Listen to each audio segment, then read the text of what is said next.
All right, we are going to start the webinar in 5 seconds. Elisa, maybe just give it 10 seconds for everyone to join. All right, 5, 4. Good morning, good afternoon, good evening to everybody. Welcome to the session. I know you are still connecting, but allow me to welcome you all to the second meeting of the Informal Working Group for Leadership Dialogue 2. Leadership Dialogue 2 is concentrating on achieving a sustainable and inclusive recovery from the COVID-19 pandemic. Again, welcome to everybody. Good morning, good afternoon, and good evening from wherever you are connecting. My name is Elisa Tonda, and I work at UNEP, the United Nations Environment Programme. And for today, I will be the moderator for the session. So I will be spending the next 2 hours and a half jointly with you. And I'll just take a few seconds to give you an overview of how the session is going to run today. Today, we will be having initial opening session with welcome remarks from the co-host and opening remarks from the co-chairs of Leadership Dialogue 2. We will then have 3 rounds of discussion focusing on 3 issues that are very relevant for the topic covered by Leadership Dialogue 2. And we will then conclude with a closing session. I'll just take a few additional seconds to remind us few housekeeping messages. And I know that we're all so much used to digital meetings that we are very familiar with them, but I'll just take the chance to remind us how we're going to operate today. So as you know, we are very, very much looking forward for an extremely interactive session. And we will be looking forward to your comments, your views, your perspectives. Has communicated just before in all communications related to this informal working group meeting, we will be welcoming intervention lasting 2 minutes. A number of you have already registered to intervene during this meeting, but there will be the opportunity for you to ask to be given the floor during the meeting itself for 2 minutes intervention. So you should please use the chat box to flag your willingness to intervene by inputting your name, surname, country, and affiliation so that we can keep track and give you the floor during our session and our discussion of today.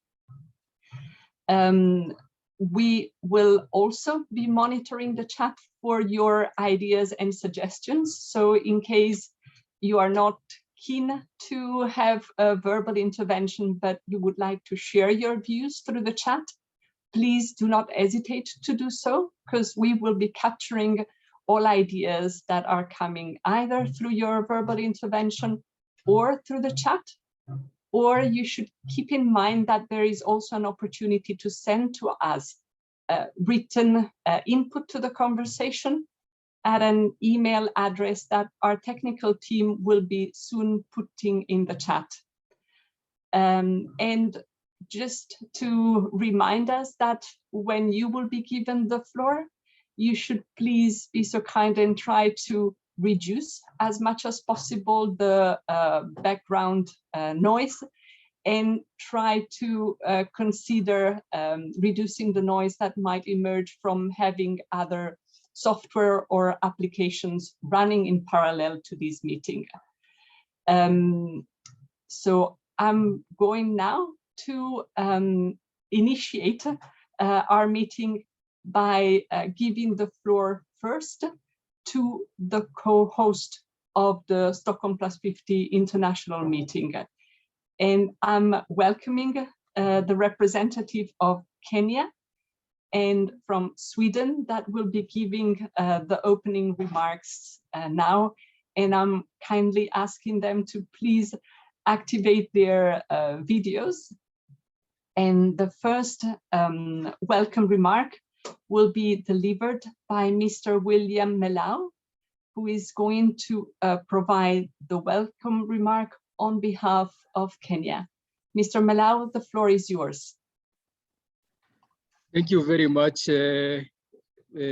for this, Your Excellencies, Honorable Co-Chairs of SOCOM 50+ Leadership Dialogue 2, distinguished delegates, ladies and gentlemen. Good morning, good afternoon, and good evening. We welcome you to this forum.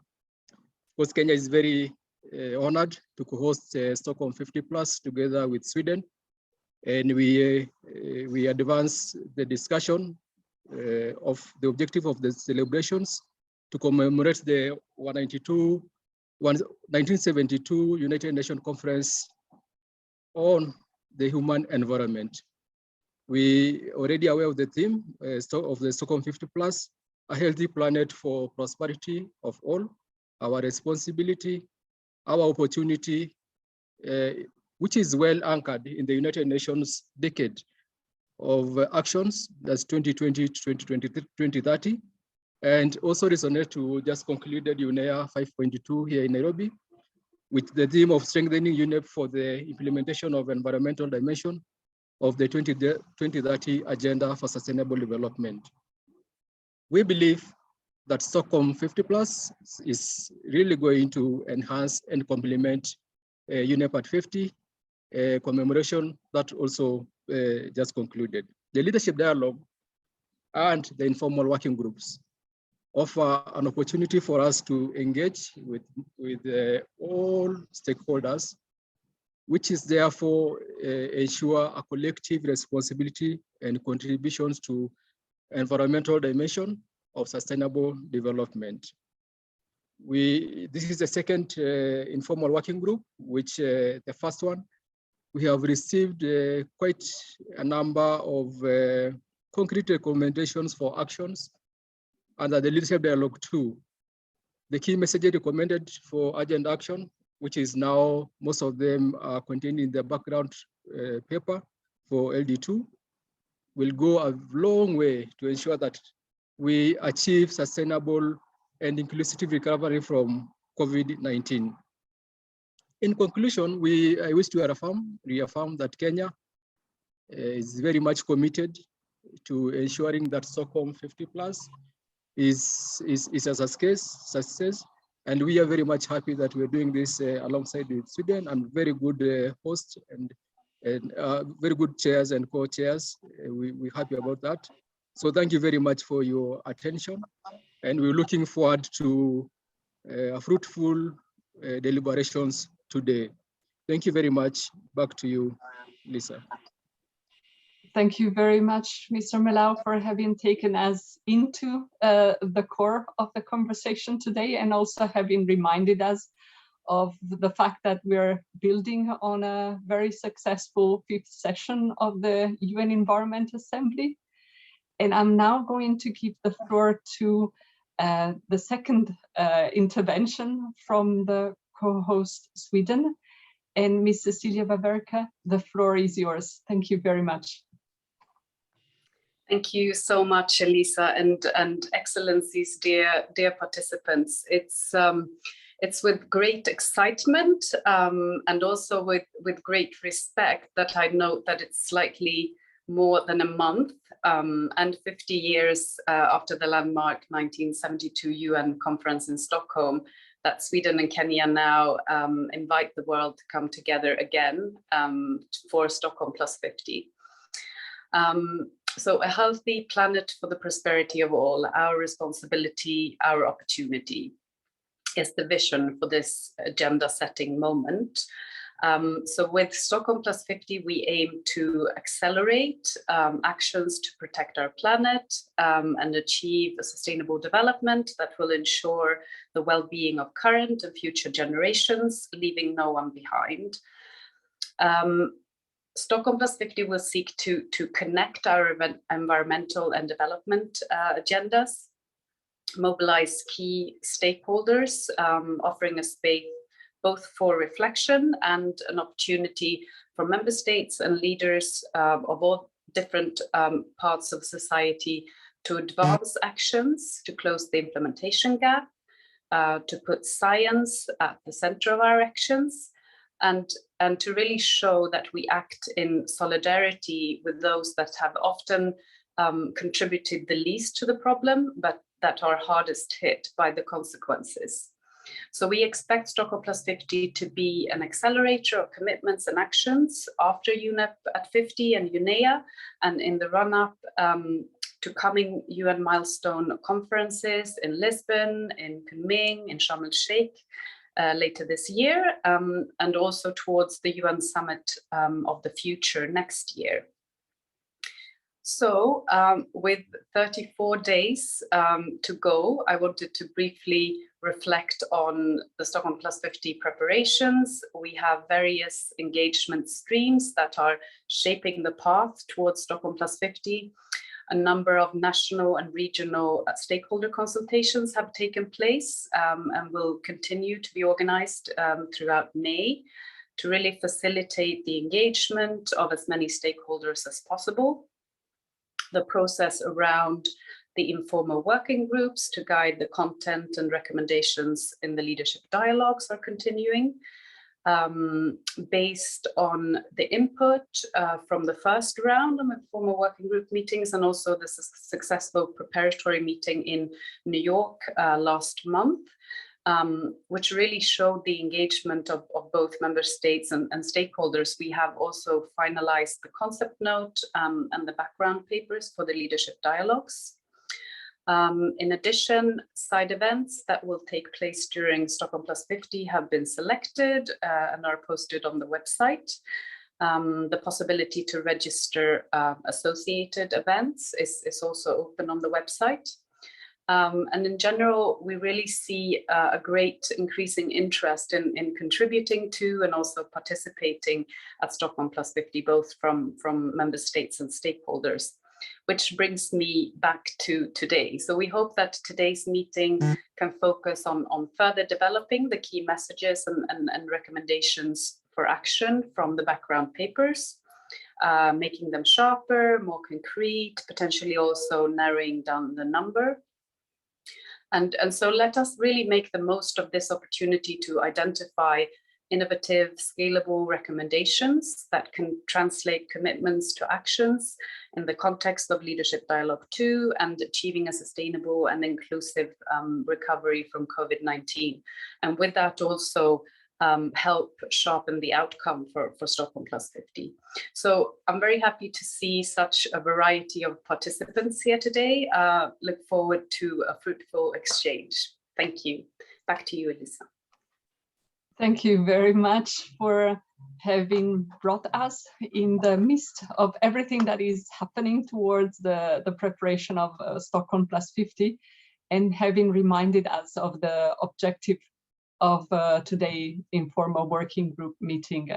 And I'll now be turning to the co-chairs of Leadership Dialogue 2, Indonesia and Germany, to ask them to give us their opening reflections on the meeting that we're going to have today. And I'll first be giving the floor to His Excellency Ambassador Tri Tariat, who is going to give opening remark on behalf of Indonesia. Ambassador, the floor is yours. Thank you, Elisa. Co-host, Mr. William Melau, Ms. Cecilia Valverka, and my fellow co-chair, Mr. Stefan Contius. I'm sure we've met before, a long time ago. And all colleagues, good evening from Jakarta. I'll begin by introducing myself. I'm Mr. Tri Tariat. I'm Director General for Multilateral Affairs. I'm in the post only for 2 days now, and my colleagues put me here now. But once again, I'm very much willing to work with my co-chair to lead this informal working group. My appreciation goes to the co-hosts, Sweden and Kenya, for organizing the Stockholm Plus 50 process, and certainly the UNEP Secretariat. I'm very much happy to take part in this informal working group. And I noted that so much happened since the first working group meeting. Then we had a fruitful discussion, and I hope today's session will not fall short of our previous one. As we are nearing our main event in Stockholm on 2nd and 3rd of June 2022, our informal working group should be able to narrow down the recommendations we would like to bring forth.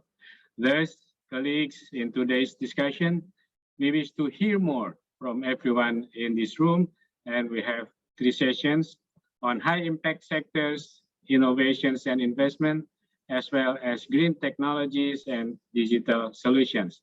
Our able moderator, Elisa, will assist us further in our discussion. Colleagues, we invite various participants to make use of the time and to share your experience and best practices. All this will add value to our Stockholm plus 50 recommendations later in June. So I look forward to hearing your thoughts and ideas. And I thank you, and over to you, Elisa. Thank you very much, Ambassador. And I'll be giving the floor for opening reflection to Mr. Stefan Contius, who will bring the perspective on behalf of Germany. Mr. Contius, the floor is yours.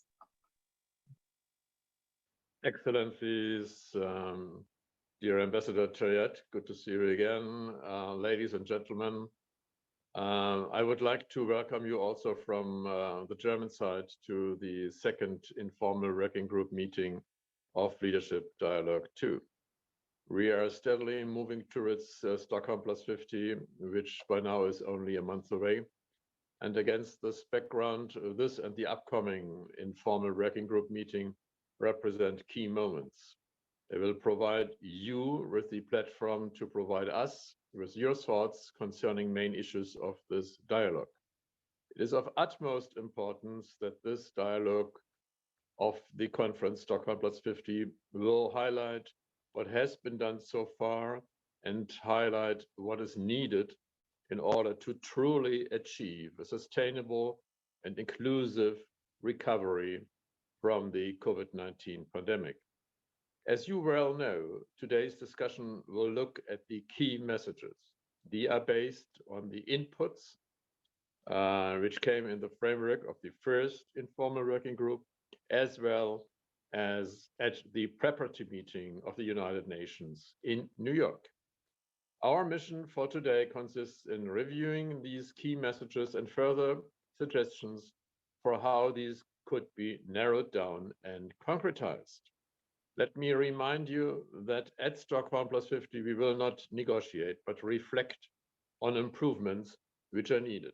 This provides us with the luxury of having the possibility to truly think out of the box and be forward-looking. I'm looking forward to today's conversation, and I would like to thank Kenya and Sweden for hosting this conference. Over to you, Elisa. Thank you very much, Mr. Contius, for having put us in the spirit of what will inspire our conversation today. And participants, as we alluded to at the very beginning, we are now closing what was our opening session, and we're going to deep dive into our discussion and our exchange of ideas. And we have organized that discussion and exchange of ideas in 3 rounds, each one dedicated to a specific issue that emerged in the earlier discussions around Leadership Dialogue 2. And round number 1 is going to be dedicated to system-wide transformations of high-impact sector, such as food, energy, and manufacturing.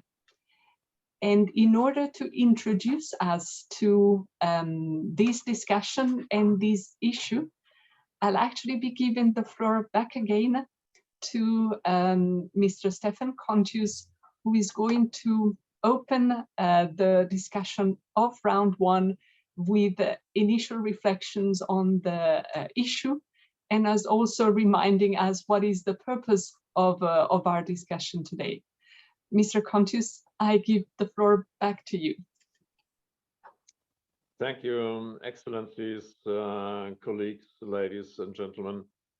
During this part of today's meeting, we will look into the first cluster of key messages. They highlight that sustainable and inclusive recovery interventions in high impact sectors have to target their carbon, nature, material, and pollution footprints. Stakeholders have repeatedly said that there is an urgent need to accelerate system-wide transformations of these high-impact sectors. For this, we would need a shift towards more sustainable consumption and production patterns, and therefore circular economy. They are indispensable tools to tackle the triple planetary crises. We have also heard that responsible industries have a key role to play, and that policymakers work on framework conditions for future-proof green jobs as well as prosperity while respecting planetary boundaries. In this context, however, special attention has to be given to micro, small, and medium-sized enterprises, as they have suffered the most from the COVID-19 pandemic. As we well know, decoupling economic growth from natural resource use is necessary for the implementation of the Paris Agreement and the SDGs. If we would not do so, the degradation of our ecosystems will only further exacerbate tipping points and supply chain constraints.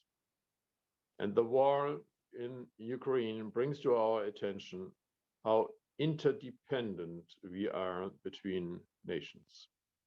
I hope that the next 40 minutes will be used to look into those aspects that potentially could be further sharpened in our key messages. This brings me to my first point. We have, in different instances, underlined how important it is for the agri-food system to become nature positive, promote the welfare of smallholder farmers, tackle food waste, and ensure increased sustainable management of natural resources. However, what we have not yet looked into enough is how this should be done. What role do subsidies play? What role does sustainable consumption play in this? And how can sustainable production be further fostered? A second aspect I would like to explore with you is the role that natural resources play in our energy systems. How can we ensure that as renewable energies increase, the use of primary resources does not surge dramatically, and put into place measures that make sure that these are kept in circulation in the value chain as long as possible? Lastly, it would be important to discuss ways that improve the way in which we manufacture products. The third high impact sector we have decided to look into in more depth within the realms of this leadership dialogue. Which measures have proven to be particularly effective? I will stop here and open the floor now. We are very much looking forward to your inputs. And thank you already now. Thank you very much, Mr. Contius, for having brought us to the heart of the discussion that we're going to start now. I'll just remind participants what the dynamics of our session is going to look like. So as you know, a number of you have requested to intervene during today's discussion. And I'll shortly announce those of you that will be given the floor during this specific round of discussion. When your name is announced, I'll be asking you to please raise your hand so that the technical team can enable you to activate the video and the audio. and we will be able to see and hear you during your intervention. We are actually obviously keen to give the opportunity to additional participants to intervene during these and other rounds of discussion. In order for us to be able to give you the floor, we would like to ask you to request the floor by including in the chat your request of being given the floor, by including your name, surname, affiliation, and country, so that we can keep track of all the requests of interventions that are coming our way. I have anticipated that we were looking for 2 minutes intervention, and I'll regrettably be playing the tough role of keeping us all in time during the session of today. So I'll also be a timekeeper for the intervention, but you will actually be also alerted by a signal when your intervention is 30 seconds to the end, and then a second signal when you have taken up the full 2 minutes, so that you can organize your intervention accordingly. As said, interventions are not the only channel to provide us feedback and ideas. You can do so also by adding your reflections in the chat box, as well as providing written input to the email address that you have seen reflected in the chat. What remains me to do is to start announcing who will be the first speakers during this round of intervention. So I'll be reading out the names of those who requested to intervene today, and I'm going to ask those that I'm calling now to please raise your hand so that the technical team can identify you and unmute you and give you the floor. So I'm going to ask to raise the hand to Mr. Jin Tanaka, Ganesh Ambike, Ms. Sandrine Dixon-Leclerc, Klaas Wetterberg, Alex Raffanovic, and Robert Watt. I do have further names identified, but I'll be starting with those speakers, and I'll call the following speakers a little later. So I'll be starting by giving the floor to Jin Tanaka. I'm checking whether, please. Oh, thank you so much. So,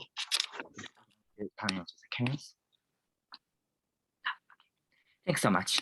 So, hello, this is Jin Tanaka. I'm the member of the Stockholm Prosperity Youth Task Force, as working for the youth movement. And that time, so for today, to this day, we have to engage to the COVID-19 coverage, not only the coverage but also the recovery to achieve to the SDGs. Likewise, to the now recently we have facing the many issues for each countries, and likewise to the ocean issues, water resource issues, and energy transition issues.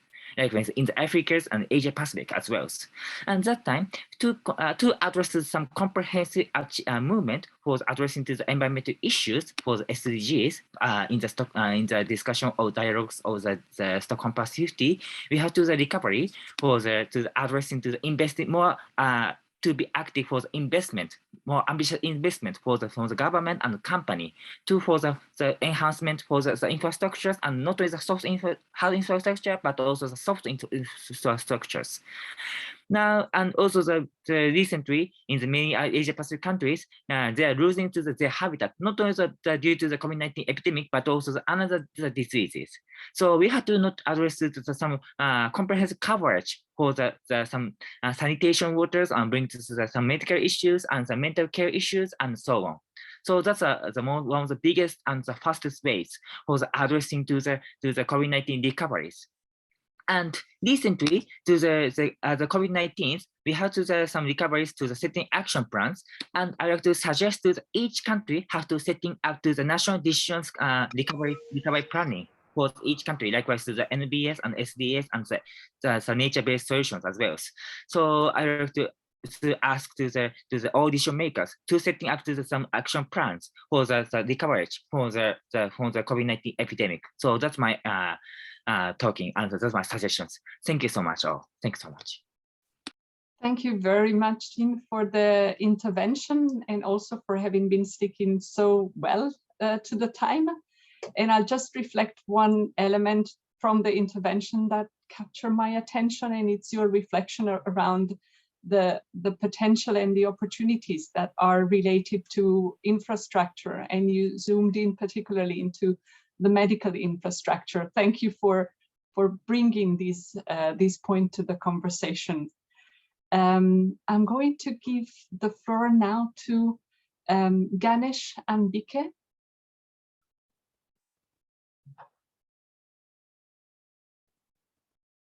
I'm not sure whether Ganesh and Bike is in the room. I'll then move to give the floor to Sandrine Dixon-Leclerc, and I'll go back to the former speaker in a minute. Please, the floor is yours. Wonderful. Thank you so much, Madam Chair and ambassadors. It's a pleasure to be here, and thank you again for this initiative and the allowance of having greater transparency in this process. I'm representing not only the Club of Rome, but I'm leading Earth for All, which is a new initiative, which is very much understood through the 50 years of the publication of the Limits to Growth. And you've spoken so nicely around the 50th anniversary of Stockholm, but you have to remember that we also are celebrating our 50th anniversary. And why is this important? Because we've actually put together new system dynamic modeling that will look at the interaction between 5 key turnarounds, including food and energy, but most importantly, the links with poverty, inequality, and empowerment. And what I want to say to you today, putting on also my different hats of working with the energy sector, the manufacturing sector, and sitting on a series of boards, is that we have to actually underpin a little bit more your incredible paper with some real action. And I'm apologize for having to say that, but I do believe that we are missing the emergency and the urgency that's coming out of the 3 Cs, the COVID crisis, the climate crisis, and the conflict that we're seeing in Ukraine. This means that we actually have to integrate timing and timetables within this call to action. That is missing very much from your call. It has to be underpinned with real science decision-making, such as slashing greenhouse gases by 50% by 2030, by ensuring that we tap into so many declarations, and in fact, right now, the work of the climate and climate emergency that we're seeing in terms of the crisis. We have to get rid of the perversities in the market and fossil energy and agricultural subsidies by 2025. We have to adopt a moratorium on deforestation, fossil energy use, and developing Arctic oil and gas. And my colleagues from the Fossil Fuel Non-Proliferation Treaty will also be coming in on this. For me, what's really missing from this call is threefold: new economic indicators and what that looks like, very much necessary to underpin; new financial indicators, and I'm finishing, which are not coming in terms of how we actually transform our subsidies; just transition funds, looking at the ETS funds, new recovery funds, and what that actually looks like. So I would call upon you to underpin your proposals with much more clarity around what that looks like for the high impact sectors of energy and food, so that we can truly shift to sustainable practices. Thank you very much, Sandrine, for the intervention and for the passion behind it, if I may, and for having reminded us of the urgency of addressing the 3 Cs, the crisis that we're seeing ahead of us. Thanks for the recommendation and for the very concrete ideas. This is really very much what we're looking forward to the discussion, very concrete recommendation on how to bring in the urgency and the strength of the messages that should emerge from the discussion of leadership dialogue too. Again, many thanks. I'll now be giving the floor to Klaas Wetterberg. Please, the floor is yours. Thank you. Dear co-hosts, co-chairs and delegates, a healthy planet for the prosperity of all mustn't waste 91% of the resources taken from the earth. Therefore, it's welcome that circular economy features in all leadership dialogue background papers, but recommendations could be sharpened, and to echo Ms. Dixon de Kleb's remarks, timetables included. Chatham House has consulted with dozens of governments and other key stakeholders on how Stockholm Plus 50 could raise circular recommendations for sustainable recovery and to deliver on the SDGs. Our consultations found that the summit could become a historic moment for circular economy by initiating a global circular economy roadmap initiative. Why do we need a global roadmap? Many countries have realized the benefit of circular economy approaches and have thus set national roadmaps, but unilateral action risks disrupting value chains and leaving developing countries behind in the circular transition. Value chains are inherently global. Technical collaboration on circularity is needed all the way from multinational brands to SMEs and waste pickers in the informal economy, such as through the proposed Stockholm Action Agenda for Sustainable Value Chains. Circular policy must also be joined up. For circular investments, resource data, illegal waste crime, national and regional policies will fall short. Stockholm Plus 50 wants to catalyze a systems-based value chain transformation. This requires long-term vision, milestones, and coordinated action to build back circular, a roadmap initiative. A white paper for this roadmap initiative will be presented prior to Stockholm Plus 50, and you're all welcome to reach out to us and contribute. But to conclude with a clear recommendation for this leadership dialogue and background paper, we propose that message 1 should end with, including through the initiation of a global circular economy roadmap process and the endorsement of the Stockholm Action Agenda for Sustainable Value Chains. Thank you. Thank you very much, Klaas, for the intervention and for having brought in or put a spotlight on the issue of circular economy and the opportunities around a global roadmap on that issue. Thank you. I'm going to give the floor to the next speaker. The next speaker is Alex Raffanovic. Thank you very much. I am the Executive Director of the Fossil Fuel Non-Proliferation Treaty Network, a network of over 1,500 organizations on every continent, Indigenous nations, almost 50 cities and municipal governments, including Montreal and Geneva, who endorsed this week, trade unions, people of faith, scientists, researchers, young people. And a huge majority of our network, like In This World, live in the global south, places which were hit hardest by the COVID pandemic, and where the access to vaccines and treatments were often held up due to international rules and agreements. I raise that because many in our network have noticed that for this meeting, their chances of successfully attending and successfully organizing a visa without a confirmation letter under a month before the event makes it extremely difficult. So I call on the hosts to consider this issue with great urgency and expedite the visa process for summit attendees, particularly coming from the South. For the question today on sharpening and concretizing action, a priority in the high impact sector of energy is to focus on the risks and harms of fossil fuel production. Fossil fuels drives the triple crisis, but more than that, fossil fuels undermine every single one of our sustainable development goals. Yet they are barely mentioned in the background document for today. The Secretariat has not allowed even one side event mentioning them. And despite the facts laid out in UNEP's production gap report, the IEA's 1.5 degree pathway, the IPCC's latest report about locking in these dangerous and deadly fuel sources, we saw that in response to the pandemic, $372 billion, 40% of that energy investment was spent on fossil fuels, led by so-called climate leaders, US, Canada, and the UK, and Germany also contributing 26 billion in new fossil fuel infrastructure. So if Stockholm Plus 50 wants to concretize action in the energy sector, the first step is to acknowledge the problem, say the F word, mention fossil fuels. It's not that hard. If you want to ensure intergenerational equity, policy coherence and implementation, then adopt key messages that recognize the risk of fossil fuels and agree to a norm of no new fossil fuel extraction, agree on a global plan for the equitable phase out of the extraction of fossil fuels, and recommend that all states and UN entities work for a global plan and treaty for a just transition to the healthy and prosperous world beyond coal, oil, and gas. Thank you.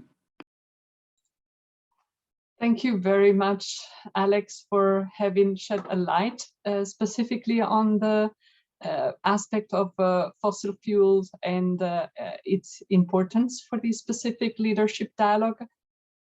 Prior to giving the floor to the next speaker, I'll just take a second to announce the next speaker so that they can start raising their hands and the technical team can give them the floor.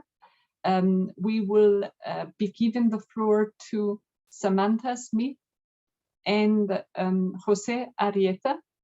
If you could please raise your hands so that the colleagues in the technical team will be able to activate your audio and video. And without taking more time, I'm going to give the floor to Mr. Robert Watt. Robert, the floor is yours. Thank you very much, Elisa. Thank you, co-hosts, co-chairs and fellow participants. My remarks will address primarily Key Message 1, but also relevant Key Message 2.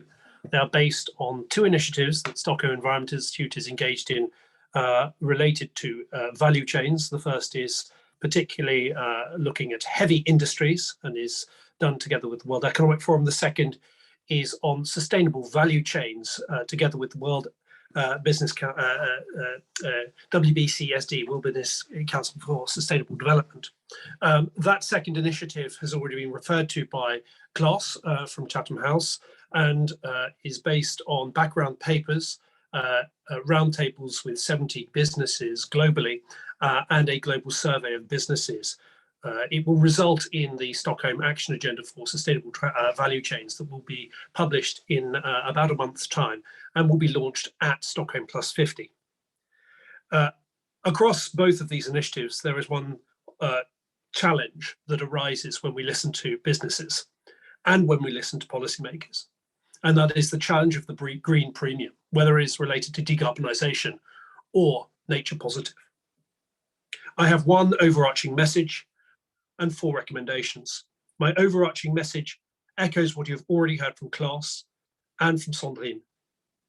We need a common timetable for action, or perhaps timetables is a better word. We need to know what needs to be done in the next 18 months, what needs to have been achieved by 2030 and by 2035. We need to know that there are projects in the pipeline that lead to decarbonised steel production and cement production. We need the infrastructure in place to ensure that new fuels and energy sources like hydrogen and ammonia are there. We need to leverage policy and finance, public finance as well. My 4 recommendations are echoing what Klaus has already said, to include a reference to the Stockholm Action Agenda for Sustainable Value Chains at the end of Key Message 1. I'd also like to propose that in Key Message 1, we pay more attention to demand and offtake agreements and harnessing the power of the public purse through green public procurement to prime markets. We also need to talk about subsidies, and we also need to make sure that when we talk about data, we also have a timetable for ensuring transparency, voluntary to obligatory, and making sure that there are taxonomies that can be used to make sure that the funding and the finance from the private sector is flowing in the right direction. Thank you. Robert, thank you very much for your very concrete and specific recommendation to the proposed action and for having reminded us the aspect of a timeline, which indeed was raised in a number of interventions. And allow me to give the floor to Jose Arrieta for the next intervention. Thank you for giving the floor. It's a pleasure to be here. My name is Jose Arrieta. I'm a member of Juné Mayo Group Chirenga Youth and president of Social Group Peru. The Latin American and Caribbean region is the most affected by the COVID-19 pandemic and the triple crisis: climate change, biodiversity loss, and pollution. We must create an inclusive and sustainable post-pandemic recovery. It's very important that the most urgent actions are the adoption of the circular economy in large companies and industries. Today, plastic pollution is a circular issue. Every minute, 1 million plastic bottles are sold worldwide. Each plastic bottles take about 450 years to decompose. 8 million tons of plastic waste end up in the ocean every year. Microplastic in the sea are ingested by fish. Then after the consumption of this fish, microplastic reach the digestive tract of people. A recent study has detected the presence of microplastic in human blood. For that reason, it's very urgent that companies and industries adopt a model of sustainable production and sustainable consumption. Likewise, governments must assume an oversight role to ensure that these sustainable practices are complied with by companies and industries. Thank you very much for the opportunity to speak in this space.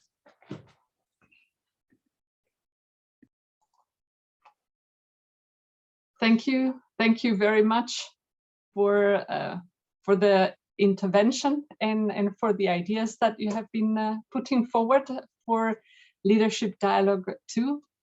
And I'll be now requesting 2 additional speakers to come in this session. And I'll be asking them to please raise their hand in case they have not already done so. Jane Runcat, and next speaker, Chris Hopkins. Jane Runcat, if you are already connected to us and you can unmute and turn the video on, I'm going to give you the floor.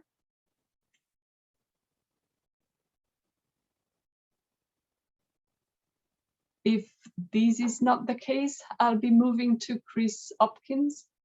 Chris, the floor is yours. Thank you, Madam Chair, ambassadors, for the opportunity to speak on behalf of the Green Economy Coalition, a multi-stakeholder network of more than 50 organizations working on the green economy around the world. To date, our coalition has found that the reality of sustainable and inclusive recovery from COVID-19 has not lived up to the political rhetoric and has been deeply constrained in the global south, in particular, by a lack of fiscal space and concessionary finance. But notably, governments around the world that have already set out on a green economy pathway have been objectively better positioned to take hold of and administer green economic recovery opportunities. Further ambition is still needed, and we suggest 4 areas of priority action to accelerate this transition. First, seeking clarity and global collaboration on key green structural recovery policies with long-term impact, not just short-term impact. This for us links to key message 1 on a system-wide transformation, and we offer the latest working paper from the GEC and partners for the inclusive green economies on green structural measures with that aim. Second, investigating new approaches to allocating green investments into budgets and sectoral plans, especially nature-positive investments.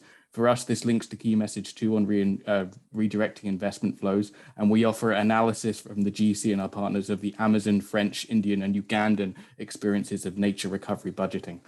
Third, prioritizing inclusive citizen engagement processes linked to green recovery.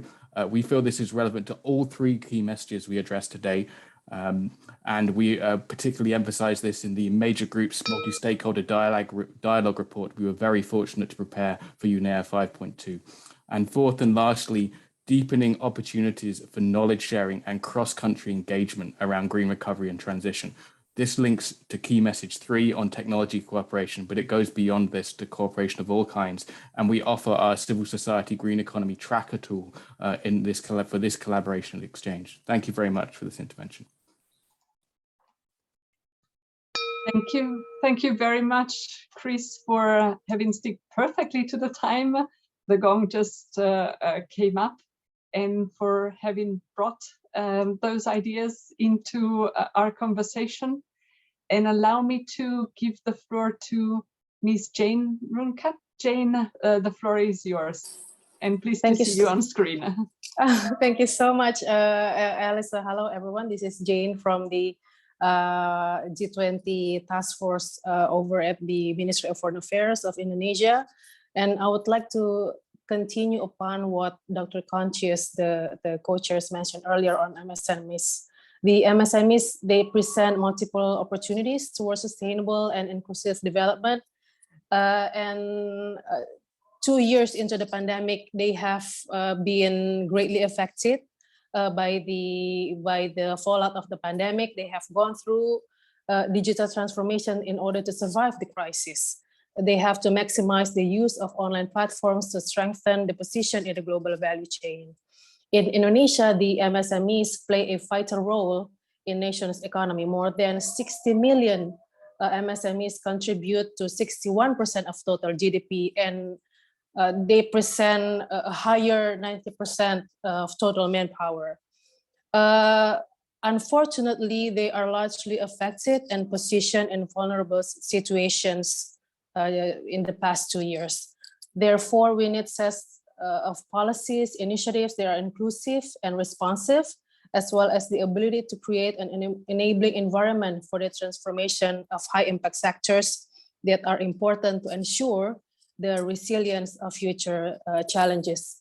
In Indonesia, I may share that we have provided numerous training programs, sandbox initiatives, innovation labs, and regulations to accelerate the transformation of MSMEs, especially those who are working in the high impact sectors, including the food and manufacturing, as mentioned before by the co-chair. Our G20 presidency also put high priority on this sector. They are the engine of economic growth, as you understand, not only in developing countries, but also in SEEDs and also LDCs. We consistently encourage global coordinated support and collaboration for MSMEs to achieve higher productivity and resiliency from future shocks. Of course, we realize that there is no one size fits all. We understand that in building collaborations, providing support, the needs and circumstances of each country must always be taken into account. Thank you so much, Elisa. Back to you. Thank you very much, Janet, for having made the connection with the G20 presidency discussion and for having brought in the lenses of MSMEs to the conversation. I would like to announce that I will be giving the floor to one additional speaker for this round, but please note that there will be speaking opportunities in the next rounds, and whomever has been asking for the floor will still be given the chance to intervene in the course of the session. So I thank you in advance for your patience. And I'm going to give the floor to Siri Martinson. Siri, the floor is yours. Thank you very much for the opportunity to speak. My name is Siri Martinson, veterinarian and director of Noir for animal rights in Norway. Noir is worried that the focus on animals has been lacking in all 3 leadership dialogues, though it is increasingly important to acknowledge that our activities not only affect humans, but all living animals. At the same time, disregard for animal lives and needs has resulted in increased pandemic risk. Besides the encroachment of wild animal habitats, the industrial mass production of animals for meat is the biggest risk for a new pandemic event, bringing with it the added risk factors of increased deforestation, antimicrobial resistance, and climate change. In the aftermath of the COVID pandemic, measures to prevent a new pandemic event are extremely important. Some of these measures are the same as that are needed to alleviate and mitigate the climate crisis and the nature crisis. And a substantial shift in food consumption and agricultural production from animal-based food to plant-based food is such a central measure. The reduced exploitation of animals, both in the wild and in agri-food systems, is essential to pandemic prevention. Noir feels that the leadership dialogues have an important role in stating this necessary shift clearly. We suggest that key message 1 about sustainable agri-food systems include the following points: promote plant-based diets and production, promote animal welfare, and prevent wildlife trade.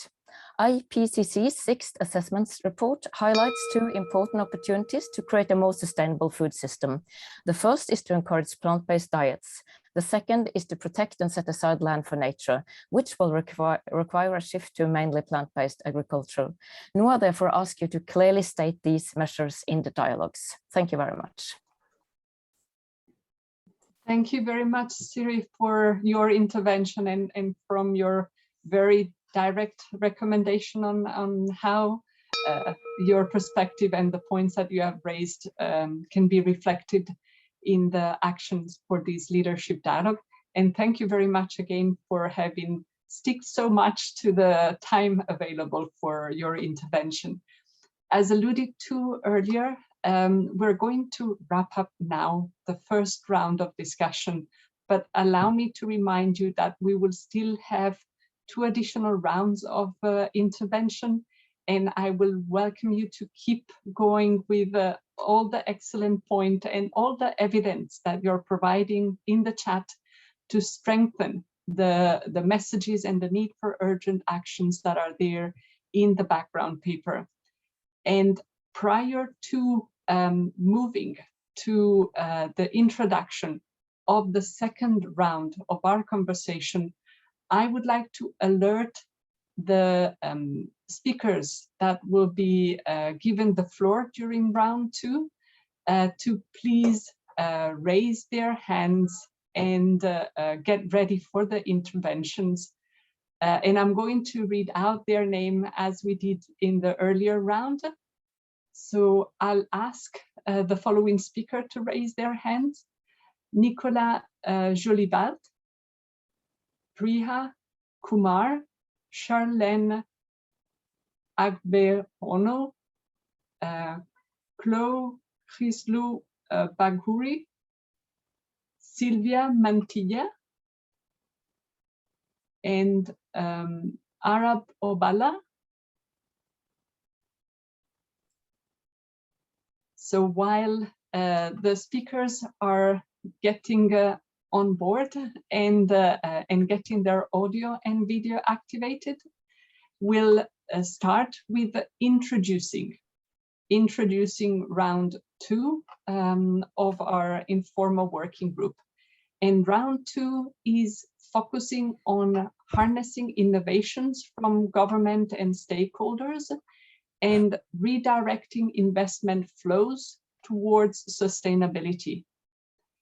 And before giving the floor to any of the interventions, I'll be giving the floor to the co-chair, Ambassador Tariat.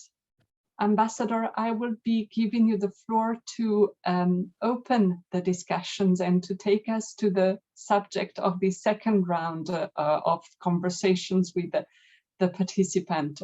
Ambassador, the floor is yours. Thank you, Elisa, and it's with great interest that I heard all the interventions made in the previous session. Now, coming into this session, colleagues, we have seen how during the pandemic, innovation and digital technologies have mattered so much, from the speedy invention of vaccines, transition towards renewable energy, to continued progress of digital ecosystem. Such transformative changes have been instrumental in our economic and survival strategies for the past 2 years, and will very much shape our future. We must therefore invest in innovation and digitalization as key enablers of SDGs. Innovation and digital transformation need to be inclusive, embracing not only economic values, but also development dimension.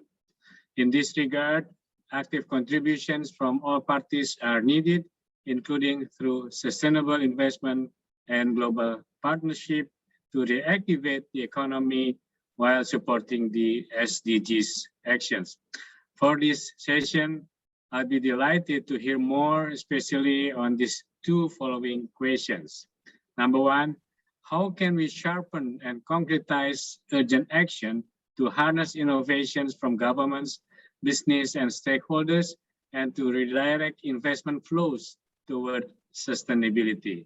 Second, how to ensure intergenerational equity, policy coherence, and implementation in these actions. So with that introduction, I over to Elisa. Thank you. Thank you very much, Ambassador, for having introduced the discussion and for having reminded us the task that we have ahead of us of sharpening action, making them as concrete as possible, help us have strong messages that emerge from leadership dialogue too. And as participants already know, we will be following a very similar dynamic to the one that we had during our very first round of discussion.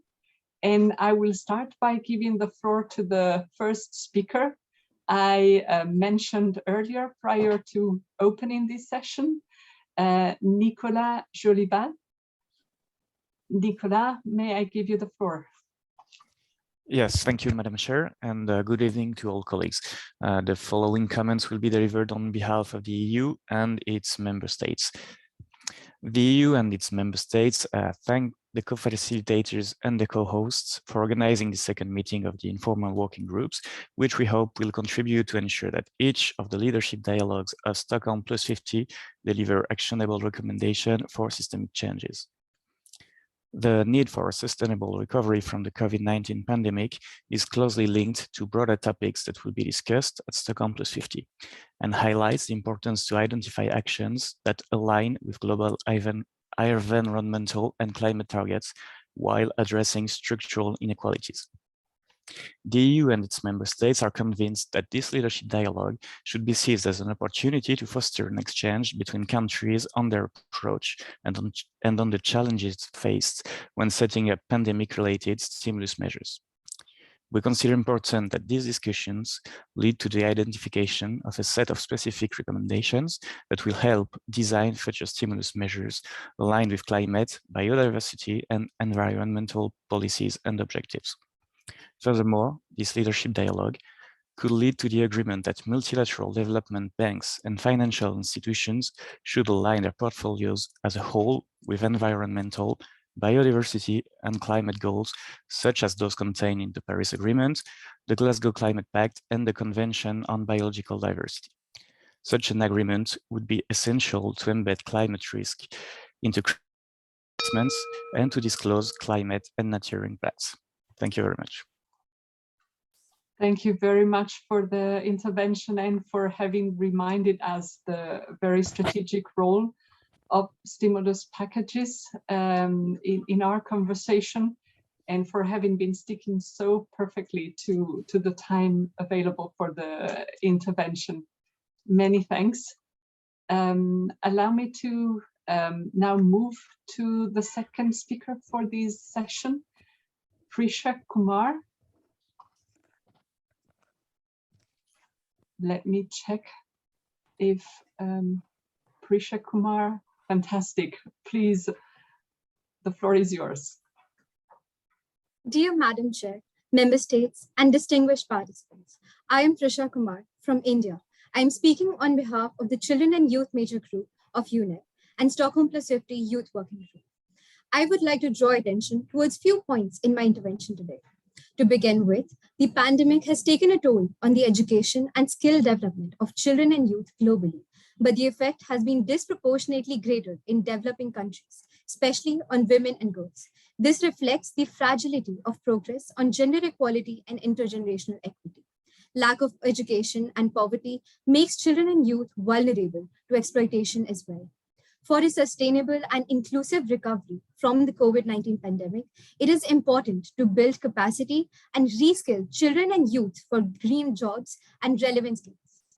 Secondly, for sustainable development, one which is inclusive, it is essential to fund initiatives and research which promote and innovate for a sustainable economy, especially those by youth from Global South. There is also a need to support developing countries in this transition to a sustainable and renewable-based economy. Lastly, I want to highlight the importance of direct stakeholder participation and representation in decision-making as key to ensuring progress towards inclusivity, environmental sustainability that benefits people and the planet. The first draft of policy paper materialized by the Stockholm Plus 50 Youth Task Force is already available on UNEP's official website, and it includes 34 policies proposed by global youth around 3 leadership dialogues of Stockholm Plus 50. To achieve a sustainable and inclusive recovery from the pandemic, it is vital to understand the urgency of the triple planetary crisis and project the need for implementation of the policies. Thank you for the floor, Madam Chair. Many thanks for the intervention, Prisha, and for having pointed us to a very interesting paper that is providing concrete recommendations for these and the other leadership dialogue. And allow me to give the floor to Charlene Agbeonu. Charlene, if you could unmute and activate the video.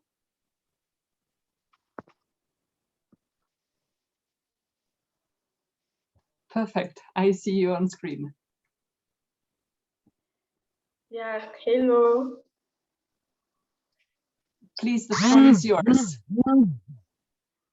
Thank you for the opportunities to speak. Charlene Agbeonu, a young activist, climate and sustainable development from Togo, in charge of agroecology and local development missions.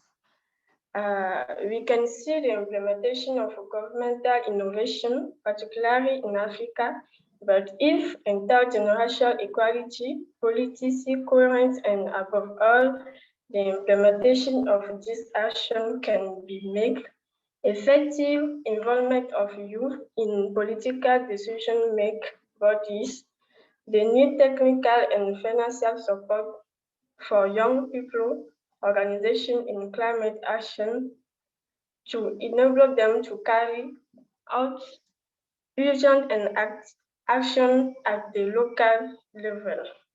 Thank you for the floor.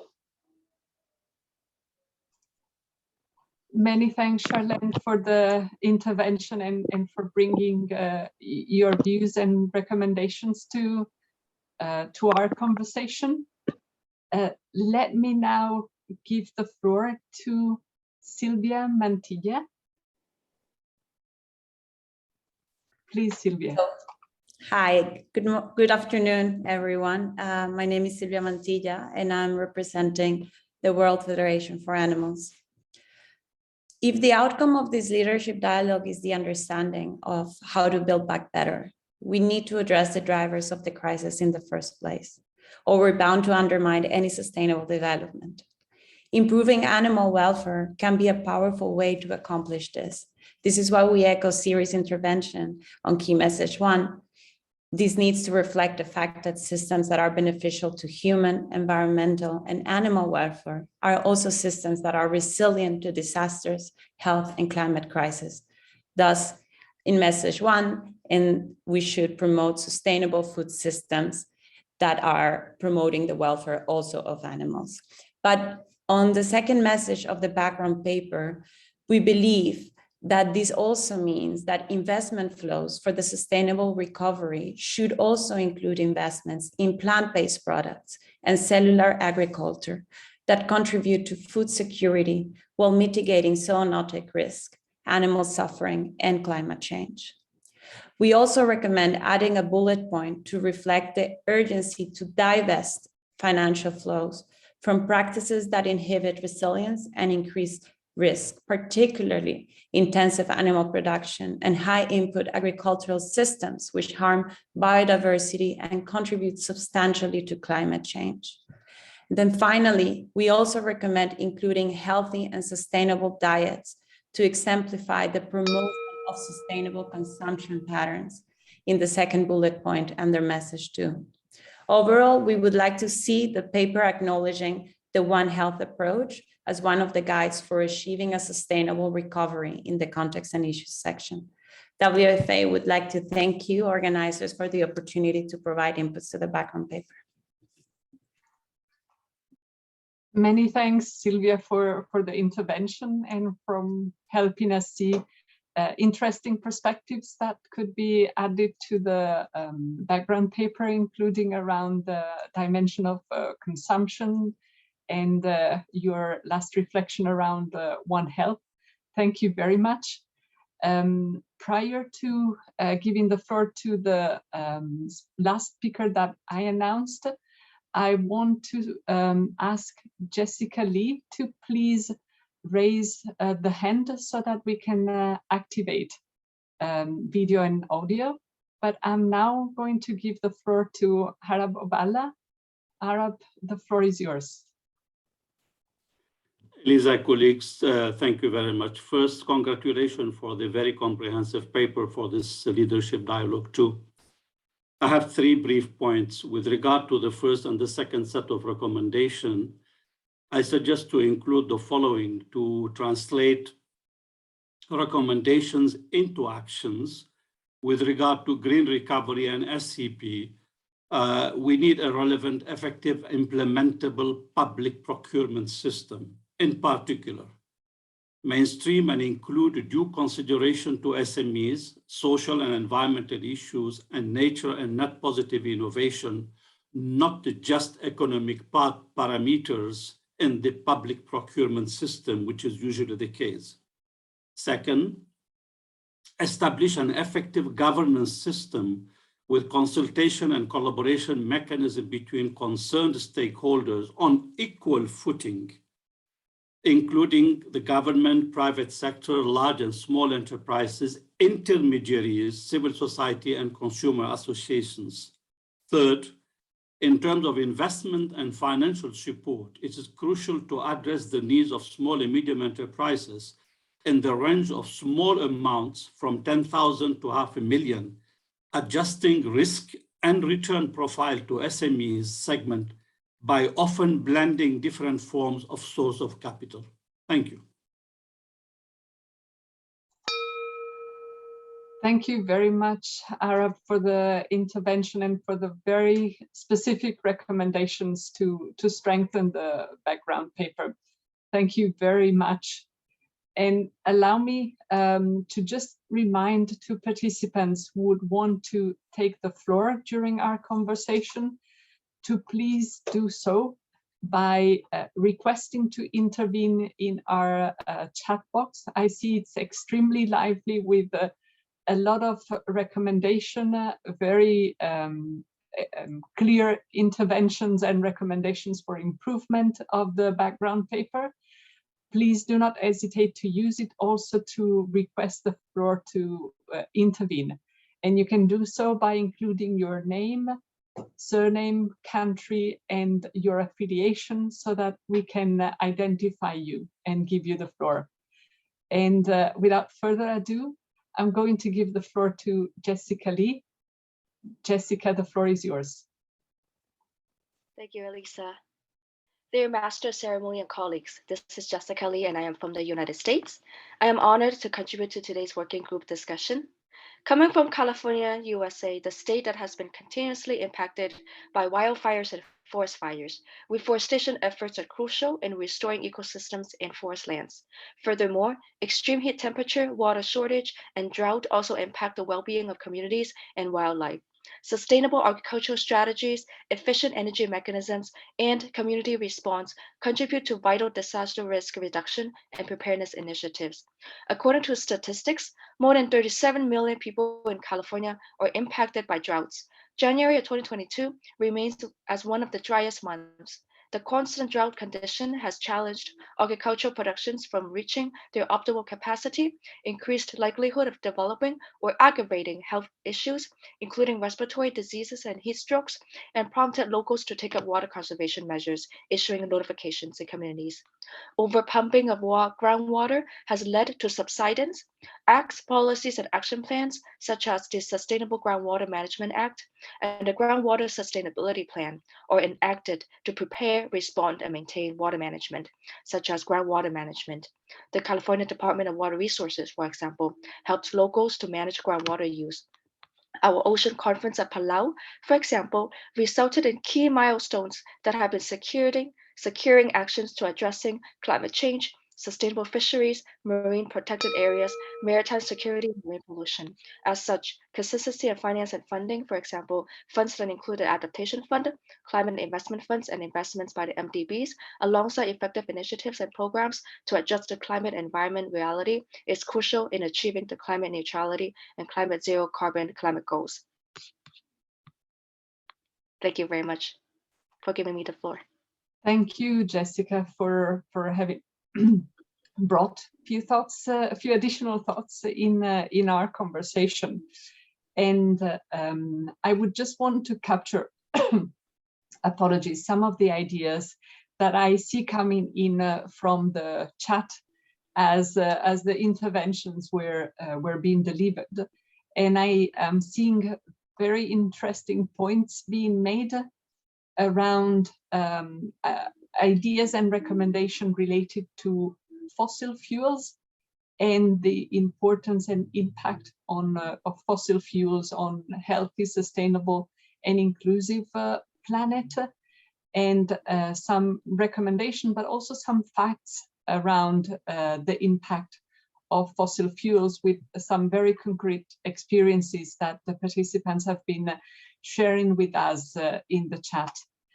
There's also a reference to points that were raised in our interventions around cellular agriculture and plant-based production as being important to highlight in our discussion. And I see an entry point to the issue of digital transformation that will actually be a very nice element and comment that will help us move into and start to introduce the discussion that we will be having in our third round of our meeting today. And I'm just going to check with the technical team whether we do not have further requests from for the floor. Because if this is not the case, I will be moving to introducing the speakers for the next round of interventions. And I'll ask again those speakers to please be so kind and raise your hand so that the technical team can identify you and give you the opportunity to intervene.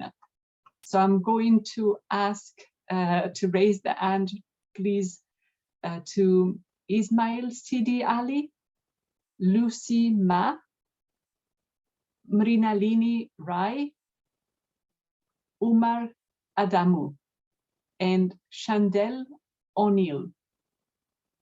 If you could please raise your hand so that the technical team can identify you.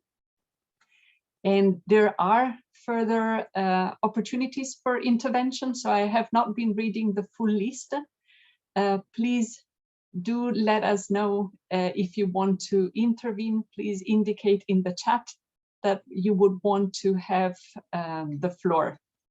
And we will be activating your microphone and your video. But before opening the floor to new interventions, allow me to just introduce what is going to be our third and last round in today's second meeting of the informal working group. And our third and last round will be focusing on the issue of promoting green technologies and digital solutions. And as it happened in the earlier round, we'll actually be inspired for our discussion by an intervention of one of the co-chairs. And I'll be giving the floor to Mr. Stefan Contius to be opening our thinking and paving the way for the discussion of this third round. Mr. Contius, the floor is yours. Thank you so much, Elisa, and I would like to thank all who participated in the last round for their very interesting thoughts and statements. This is very much helping us in the preparation of the conference. Excellencies, colleagues, ladies and gentlemen, the third cluster of key messages lay a focus on green technologies and also on digital solutions. Green technologies are crucial for water and wastewater management, resource efficiency and circular economy, for mobility solutions, urban development, and of course, sustainable energy. Most notably, several stakeholders highlighted that digitalization in the context of the green recovery should enable radically increased access to digital solutions, transparency, traceability, sustainability, and also accountability. Negative consequences of the digital transformation in terms of energy and resource use must be mitigated. This is also the case, we believe, in the area of personal data protection. The digital transformation should accelerate progress towards the SDGs, and there is huge potential. Negative, unsustainable aspects need our consideration also. The cooperation on green and digital technologies should rethink, accelerate, especially amongst governments, industry, and other stakeholders.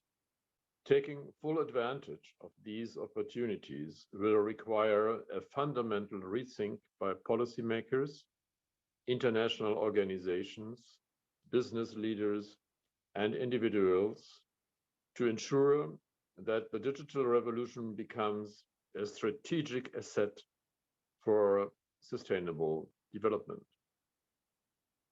Green and digital technologies have a lot of potential to support the transition to resource-friendly and low-carbon economy.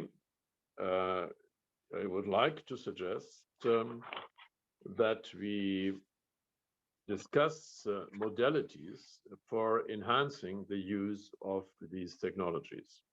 It is important that the design of these technologies is in line with overall objectives such as the access to digital solutions, to resource transparency, and democratic accountability. Lastly, it is important to highlight that we are not starting from scratch. A lot of work on exactly these aspects has been performed by different initiatives. United Nations Secretary General Guterres has already recognized the relevance of digitalization for sustainable development with his roadmap for digital cooperation. This brings me to my next and last point on what best practices can we build upon. Which initiatives have been particularly instrumental in pushing sustainable and inclusive digitalization, and what can we learn from them? An evident example that comes to my mind is the Partnership on Action for Green Economy, and also the partnership led by the United Nations in the digital area. Are there any others you would like to flag to us? Please let us know, and we are looking forward to your inputs. Thank you so much. Mr. Contius, thank you very much for having put so clearly what we're looking forward to hearing from the speakers during this round of intervention. And as announced, I'll be starting to give the floor to the first speakers that are registered in my list, but please do come in and ask for the floor if you would like to intervene between now and the closing of the meeting. And I'll start by giving the floor to Ismail Sidi Ali. Ismail, the floor is yours. Okay, thank you, Madam Chair. Dear Chair, Member State and distinguished colleagues, my name is Ismail Sidi Ali from Nigeria, from Youth for Our Planet, and I am speaking on behalf of the Stockholm Plus 50 Youth Task Force. Technological change for sustainability requires more radical technology shifts, and such shifts are characterized by long and risky development periods during which new systemic structures, that is, actor networks, value chains, knowledge, and institutions need to be put in place and align with the emerging technologies. Overall, the private sector cannot alone be expected to generate these structures, and for this reason, some kind of policy support is highly needed. Intergenerational equity describes relations among contemporary generations, such as younger and older generations. In the context of sustainable development, there's need for technical innovations from around the globe to come up with many technological promotions to achieve green and sustainable digital solutions. Lastly, the youth demands on the Stockholm Plus 50 policy paper will really show a great impact to the sustainability globally. Thanks for the floor, Madam. Many thanks, Ismail, for having brought additional elements to our conversation. Very thankful. And let me move now to Lucy Ma. Thank you, Madam Chair. I'm Lucy Ma from China Biodiversity Conservation and Green Development Foundation. Today, I'm very honored and happy to intervene under the topic of promoting green technologies and digital solutions. First of all, I think greater awareness and reflections on the three major emergencies facing the world is highly needed, including the climate change, biodiversity loss, and pollution. At the same time, a proactive response is required to find solutions. At the same time, we need to combine post-2020 and sustainable development goals, formulating action plans and determinations that meet current and long-term needs. And also, we need to promote the coordinated development of digitalization and greening, and realize the green and low-carbon development of digital infrastructure. It is necessary to strengthen top-level design, strengthen the green and low-carbon oriented digital infrastructure, and plan a roadmap for energy saving and emission reduction throughout the life cycle of digital infrastructure, from design, construction to operation. And for the using of 5G or 6G now, and artificial intelligence and other technologies to collect digital infrastructure more effectively, the energy consumption and emission data of construction, establish a green development management data system, realize intelligent management, give full play to the role of the market mechanism, and enable the deep integration of digital and the green development with green finance. That's all. Thank you. Thank you very much, Lucy. And I recognize a lot of initiatives and references are actually appearing in our chat. And I just want to remind the order of speakers. I will go through in a short run so that the speakers can get their mic activated just prior to give the floor to the next one. So I'll be giving the floor to Mrinalini Rai. I'll then be giving the floor to Adamo Ahmad, Chandel O'Neill, Liane Brummel, and Amanda Kron. Please keep in mind that these are just the immediate ones. The speakers list is longer. So I just alert you and as you come on my screen. And let me start by giving the floor to Mrinalini Rai. Thank you, Melissa. Hopefully everybody can hear me clear. So thank you so much for this opportunity to address this dialogue on promoting green technologies and digital solutions. Green may be packed as clean and environmental friendly, but is it safe, healthy, or contribute in living in harmony with nature? Digital revolution may have become a strategic asset, but how to ensure that these solutions also embrace traditional knowledge innovation, and practices of Indigenous peoples, local communities, and of women. Green does not mean just equitable, transparent. Being environmentally sound, smart is not enough. Green technology should not violate people and communities' right to a healthy environment, and it should not contribute to environmental harm. There should not be any unintended consequences, and it should not be greenwashing. What is the accountability, and where is the redress mechanism or safeguard needed? What will they be? These are questions not new, but repeated, reiterated, requested, recommended, but not usually addressed. To transform global and national economic systems through green technologies, it should be just and equitable transition. And there is an urgent need to confront exploitative and unsustainable production consumption patterns, shifting from the privatization and commodification of nature to a degrowth mindset grounded in sustainable, equitable production and resource use, and grounded in human rights. Limit corporate power within global economic governance and require corporations to meet their extraterritorial obligations, including by strengthening the UN guiding principle for business and human rights, and enacting a legally binding international treaty regulating transnational cooperations for human rights and accountability. Governments should ensure the new technologies are developed within a regulatory framework that prioritizes, protects, and promotes human rights. In ending, achieving a sustainable and inclusive recovery for the COVID-19 pandemic needs to build foundation human rights and building synergies with other processes, including the CBD post-2020 Global Biodiversity Framework that is to be adopted at the CBD COP15 later this year. And that will also have an implication on these actions being discussed today and vice versa. So thank you very much. Thank you, Mrinalini, for bringing those excellent input to our discussion. Very thankful.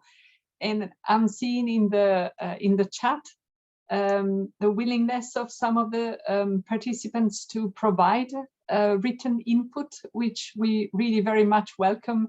And I'm aware that some of the intervention might be cut short to fit within the 2 minutes. You will see that the technical team has already reminded of the email address to which written input can be sent. So please do not hesitate to do so and enrich the discussion also through your written submission. I'm going to check if Adamo Ahmad is online.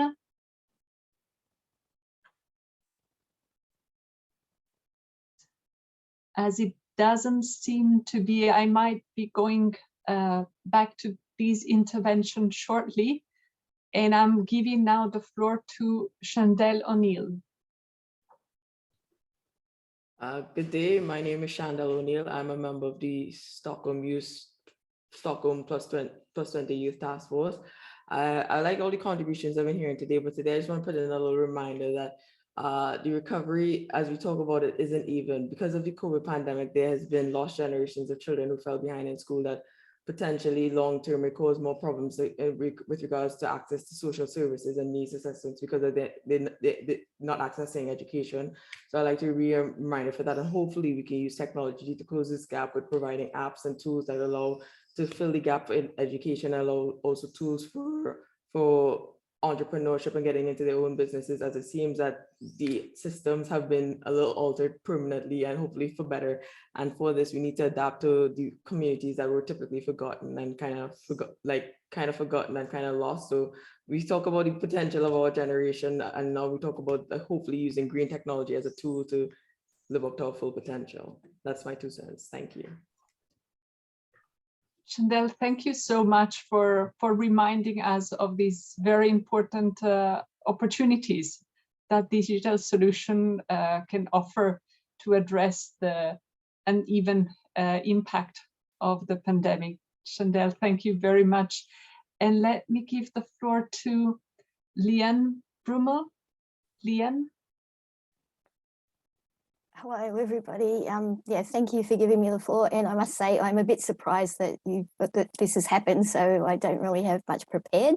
But I am with Parents for Future Global. So we are a grassroots organisation that brings together over 25 parent climate groups from around the world. So we have parents from Global South, Global North, covering many, many countries, and we get together every week to try to solve the world's problems, I guess, and see how we can do that. But we noticed that the children's voice is sort of missing from everything, all discussions everywhere, the children who cannot speak for themselves. And we really want decisions and everything that's made to be thinking of those little children and thinking of those babies. And like, you know, right now, like there's just generations of like kids that have just had to walk out of their homes across to another country because of war and stuff. Now, all this is fueled by fossil fuels. All the problems that we have are, are coming from these fossil fuels, and we're not, it's the elephant in the room, like it's not even talked about. So we would really think that there needs to be a plan. Like we're talking about technology and green technology. There's not going to be any technology unless we get rid of these fossil fuels.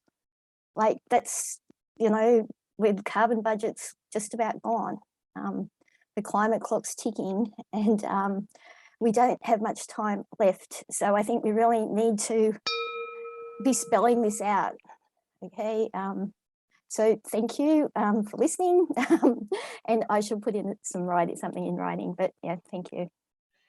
Thank you very much, Leanne, for your very passionate intervention. It was amazing, even as you said, spontaneous. Thank you very much for adding your voice to the conversation.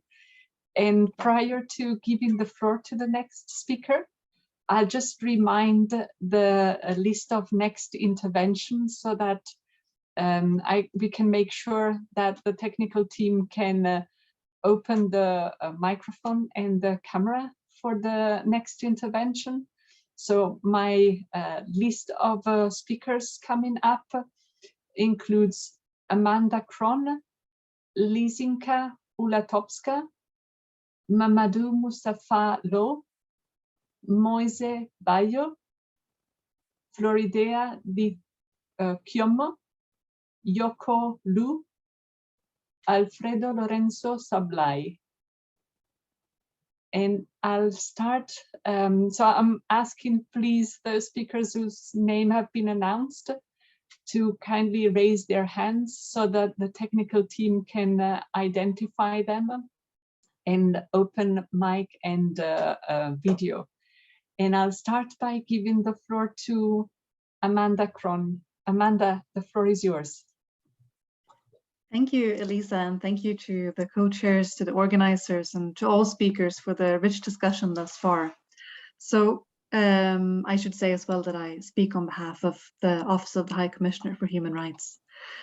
We welcome the reference to human rights and a rights-based approach in the background paper.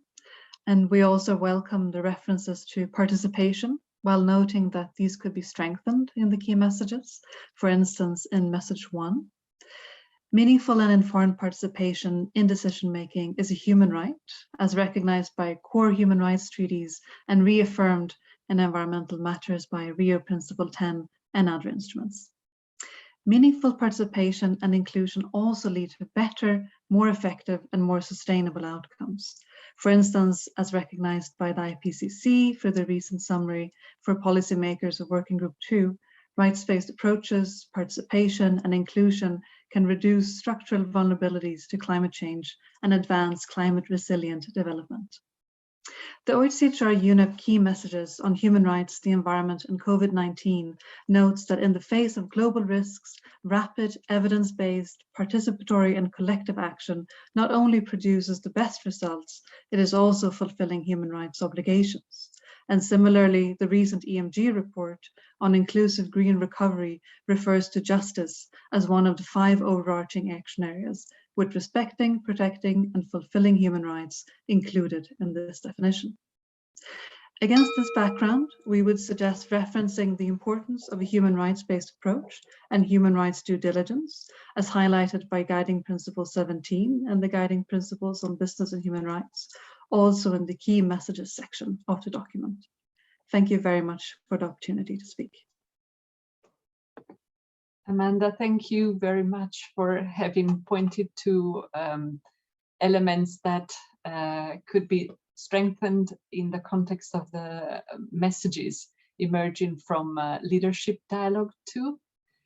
I would want to give the floor to Lisinka Ulatowska. In case Lisinka is connected, I don't see Lisinka on the screen now, so I might be going back to her in a second. And I'm now giving the floor to Mamadou Mustafa Lo.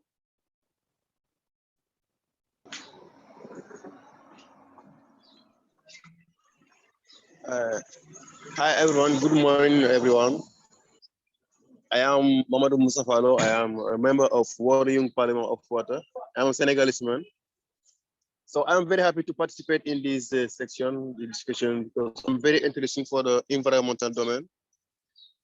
So I will go first because I have only 2 minutes. I will go first. So if we want to protect environment, we must use the green technology. So the green technology, by definition, the green technology are the set of technology aimed at improving the quality of the environment by reducing toxic emission into the air, water, and soil by saving resources using renewable resources. That's the definition. And we have many types of green technology. So the electric car, we have the green oxygen, the green hydrogen, and another oxygen. So I think that it is very important to use it if you want to protect the environment in our life, because our life is different. If you want to have a good life, if you want to live, if you want to live cleanly, you must protect the environment, the air, the water, and the soil. So we must, if you want to have a clean earth, we must protect environment. And if you want to live very well, you must protect environment to save our life and to save the life of the generation. So I am very happy to participate in this state. I have just 30 seconds. So I'm very happy, and we must go protect environment, and we would like to participate in the Stockholm Plus 50 in the next. So I'm very happy. Thank you very much. Thank you for all. Thank you. Thank you. Thank you very much, Mamadou Mustafa, for your intervention and for bringing your passion and speaking to us from nature, the same nature you were talking about. Indeed. Thank you very much. And let me move to Moise Bayo. Yes, hi everyone. Thank you very much for the opportunity to contribute to this exciting discussion. In terms of, beyond the small size and medium enterprises, recovering from the COVID should be inclusive to grassroots level communities that are the most affected by the multiple crises, including climate change, conflict, that are the most left behind. We must constantly remember that the most left behind should be the focus to ensure no one is left behind.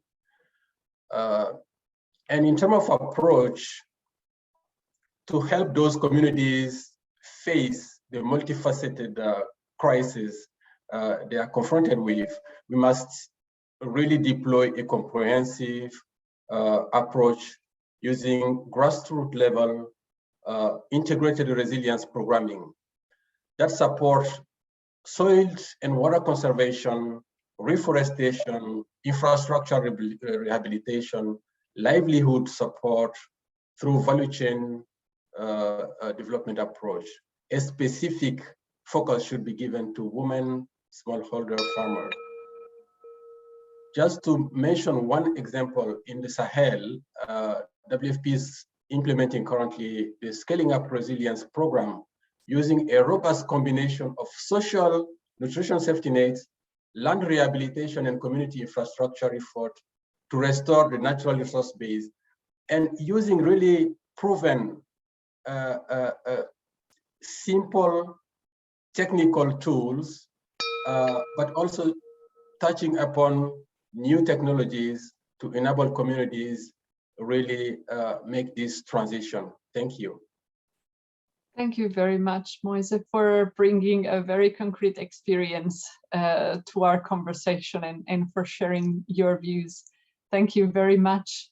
Thank you. Let me just go through the upcoming list of speakers so that we can make sure, with the support of the technical team, that speakers have their video and audio connected.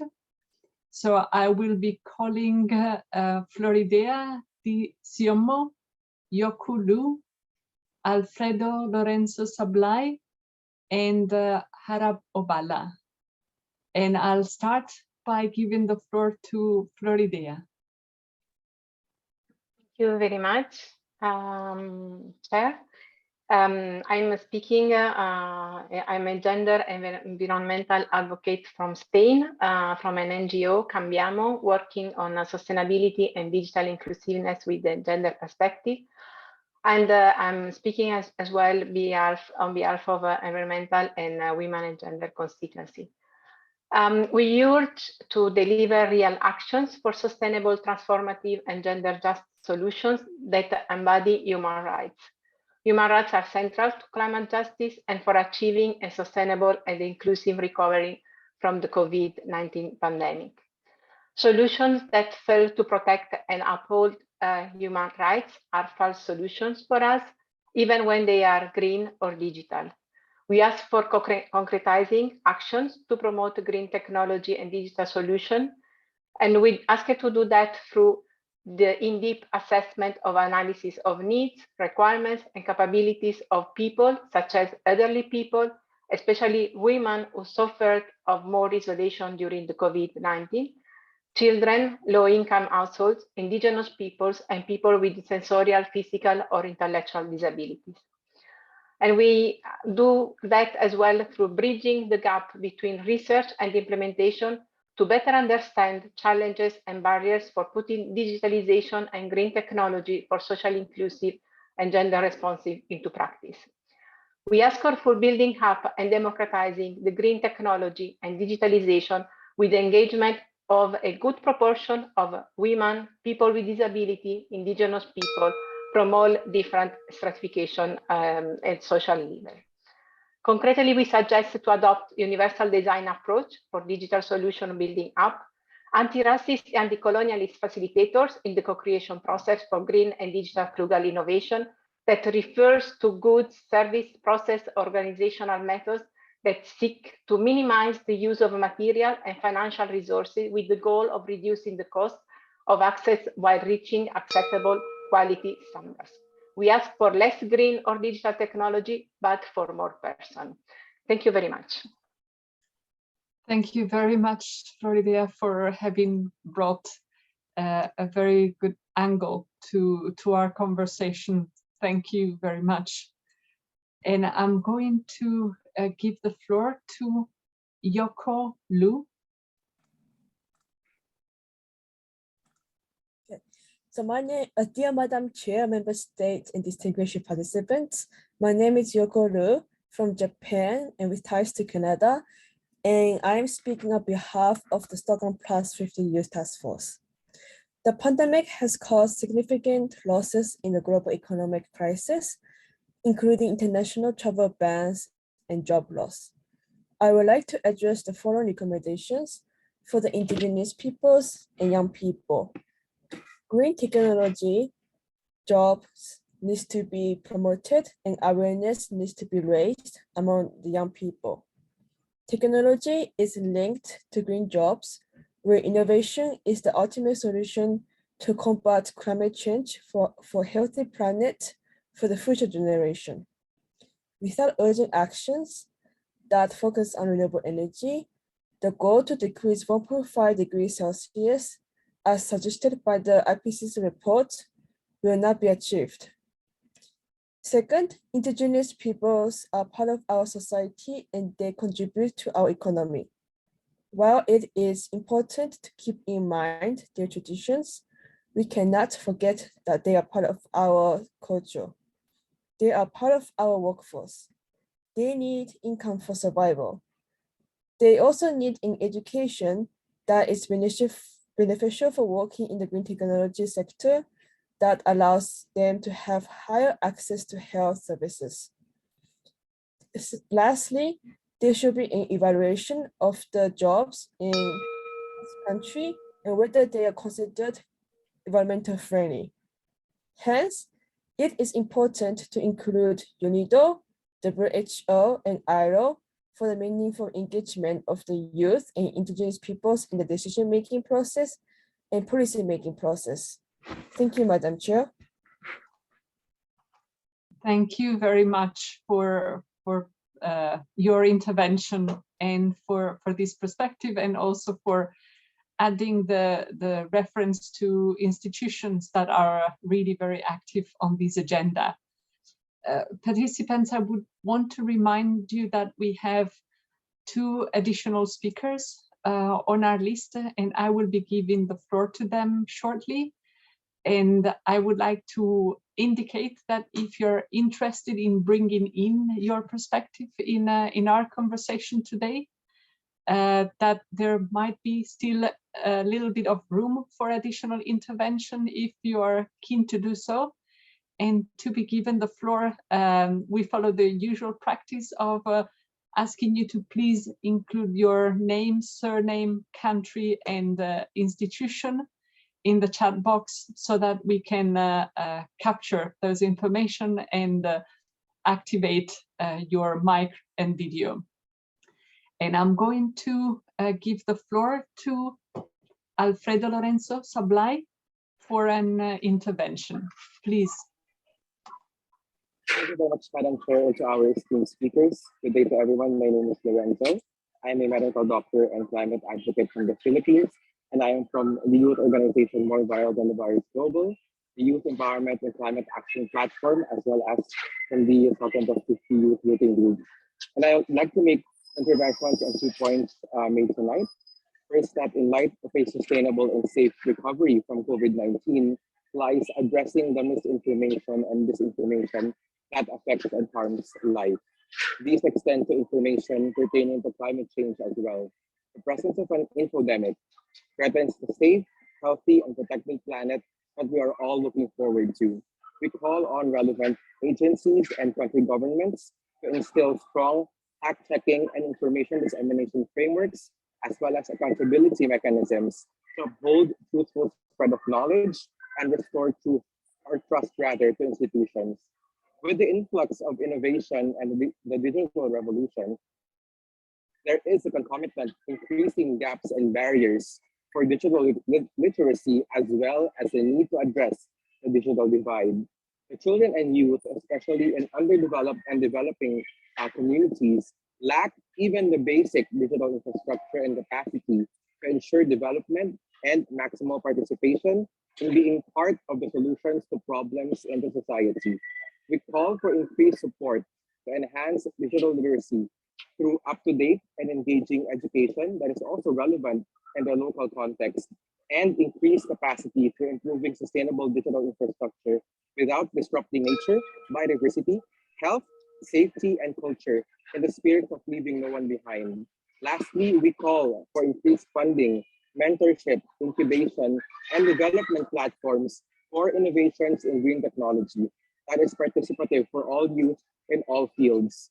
In improving digital infrastructure and enhancing digital literacy, we can consequently capacitate children and youth in other sustainability aspects as well, accelerating action for the SDGs and ensuring a bright future for all. Thank you for your time. Thank you. Thank you very, very much for bringing in a further perspective in your intervention, Alfredo Lorenzo. Prior to giving the floor to the next speaker, I've seen another request for intervention from Domokos Kovacs, and I'm asking to please raise the hand so that the technical team can identify you and activate your mic and video. And I'm now going to give the floor to Arab Obala. Arab, the floor is yours. Thank you very much, and sorry for intervening again. I much appreciate that. I decided to intervene again after the intervention by the last intervention by the co-chair, and I wish to share the following. It's increasingly obvious that circular economy and SCP and the transition to sustainability cannot be effectively delivered without the active contribution of small and medium enterprises. In this context, green technologies and digitalization will be essential for SMEs to allow them to better deliver their contribution to circular economy, SCP, and sustainability, but they need support to better enable them, support to better equip them, and to support acceleration and scaling up of their innovations and actions. And this will be a benefit for all, not all for them, for all stakeholders, considering their critical importance in the economic, social, and environmental systems. To that end, we need a global initiative or partnership specifically dedicated to the small and medium enterprises, what we call the critical missing middle, in the form of a coalition for innovation, circularity, and entrepreneurship, providing a voice to SMEs for their resource efficiency, resilience, and climate and mitigation adaptation actions. It will move the small and medium enterprises from the edge to the center of attention of the global sustainability discourse, and finally giving them the right place in the agenda of sustainability. Thank you very much. Thank you very much, Arab, for your intervention on the connection between SMEs and digital solutions. And I would like to give the floor to our last intervention of today, Domokos Kovacs. Domokos, the floor is yours. Thank you. Buona serata, Mrs. Tonda, Salamat Malam, dear Ambassador, and Guten Abend, Herr Kontius. I am the youth delegate of Hungary to the United Nations to 2022. One of my priorities is the promotion of multilingualism, but in the case of environmental issues, I am helping to schools to organize the recycling system, save rivers, and promote the circular economy approach. And during those visits in the past months, I was in different countries, in schools, and helped them to organize the recycling system in Germany, in Hungary, in Ukraine, and in Kenya as well during the UNEP and UNEA meetings.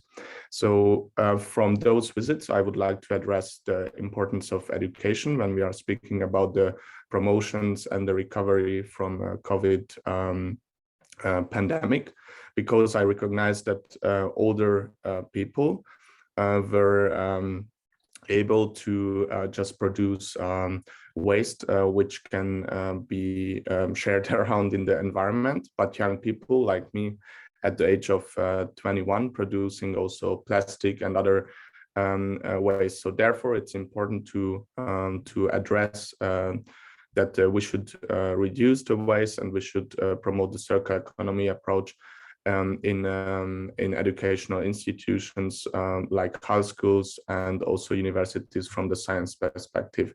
So therefore my messages to that leadership dialogue, when we're speaking about the importance of those issues, we should focus on education. And from my experience, it's also good that young people are sharing those informations and not just experts in the schools, because from our perspective, they can understand the importance better. Thank you very much for the possibility in that leadership dialogue. Thank you very much, Domokos, for strengthening the angle of education in our conversation. Thank you very much.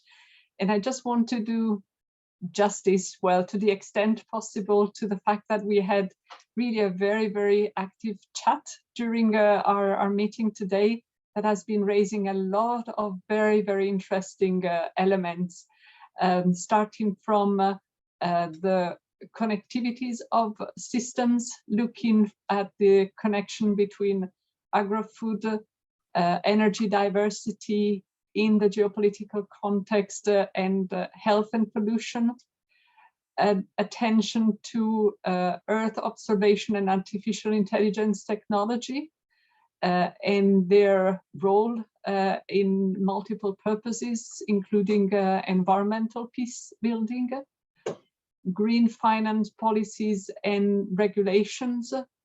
We've been pointed actually to a very specific database that is tracking them for 100 countries worldwide.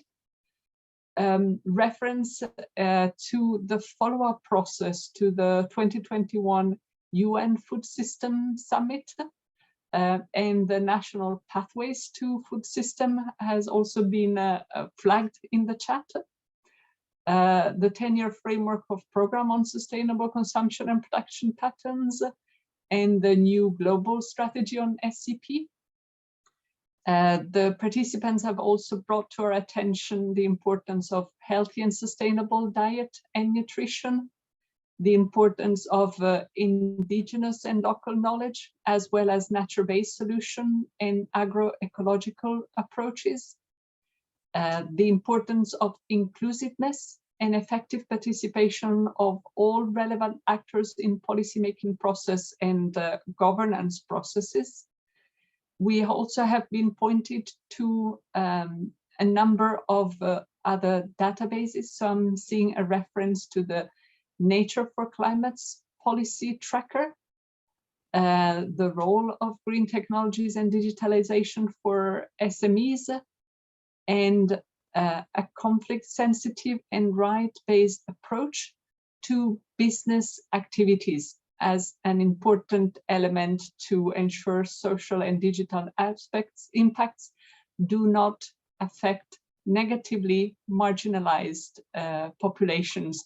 And I'm sure I'm not going to do justice to all the excellent recommendations that have emerged during the chat, as well as the resources that you have provided to us as input to strengthen the further development of the discussion on Leadership Dialogue 2. Very, very thankful for your very active participation throughout the day. But I want to leave the closing reflections in the hands of the co-chairs of Leadership Dialogue 2. And I'll be giving the floor first to Ambassador Tariat. Ambassador, the floor is yours for your concluding remarks. Thank you so much, Elisa, for your good work in moderating this event. And colleagues, I'm very much impressed for your keen, active, and constructive contributions to this leadership dialogue. Your insights have enriched today's session and gave perspectives on many elements. Rest assured, all your views and thoughts have been taken note of by the Secretariat. I wish to underline the call for concrete actions, synchronization with other forums and cooperations, as well as the implementation of commitments. Certainly, there are challenges in innovation development, technological transfer, and funding, especially when a pandemic has altered economic, social, and environmental actions. Reactivating requires extra efforts. Some colleagues highlighted the importance of education, establishment of sound regulations, and good, clean governance to support the reactivation of economic and development sectors post-pandemic. Others also underline the need to democratize digitalization by injecting development dimensions and inclusivity in digital transformation. The importance of digitalization and technology for green growth has also been highlighted. Climate actions, including cross-cutting issues to energy transitions and green development, are crucial in creating resilient and sustainable growth, as signified in some interventions. I cannot agree more with these interventions. In the G20 Indonesian presidency, the issue of environment and climate is mainstream through several working groups. As your colleagues understand, energy transition is one of the 3 priorities in the G20 this year, along with global health architecture and digital transitions. Today, we have recorded several concrete recommendations on actions from participants' experience and best practices, including, among others, scholarships, as well as education and training, focus on MSMEs, innovation and entrepreneurship, digital inclusion, support to developing countries, technology transfer, local development, sustainable agriculture, and animal welfare. I applaud once again and appreciate every comment and interventions as they truly add value to our discussions and preparation for Stockholm in June. Finally, let me thank Stefan, my old friend and fellow co-chair, and your German team, Stephen Stone and UNEP Secretariat, and certainly friends from GGKP for your hard work. Don't forget, we have one more informal working group meeting, the date to be announced soon. So let's refresh our minds and come back with more ideas. Thank you so much. Thank you very much, Ambassador, for your closing reflections. And let me give the floor to Mr. Stefan Contius. Mr. Contius, the floor is yours for your closing reflections. Thank you, Elisa, and thank you, Tree, for this comprehensive overview of what we heard. This showed very well the richness of the debate and also the interconnected issues we are discussing. We are very much confident that with the input of stakeholders, we can sharpen the key messages, we can become more concrete in what we discuss. This is the reason for having these meetings as today. I'm very thankful for the preparations provided by the UNEP Secretariat. I very much look forward to further guidance also by the countries hosting the Stockholm Plus 50 conference in June, how they want to work on sharpening and make the recommendations and the messages more concrete. We will work on that, and I can only applaud you for your input to this round of statements. We will look at those, and with these remarks, I would like to hand over to Elisa and thank you personally for the excellent moderation. Thank you very much, Mr. Contius, for your concluding words. And allow me to also extend the thanks to the technical team that has been on the background today, that has enabled our session to work so smoothly and with no technical glitch at all. My congratulations to the team as well. As Ambassador Tariat was reminding us, we still have one step to go. We still have a third meeting of the informal working group. And I'll ask you to please register as soon as possible so that we can provide you with updates on the meeting itself and on what will be the basis for our discussion, keeping in mind that we're really very much looking forward to sharpening make more impactful recommendations emerging from the discussion that will take place at the beginning of June. So we look forward to your continued contributions and to help us see how best the messages can deliver that sense of urgency that we have heard from so many interventions today.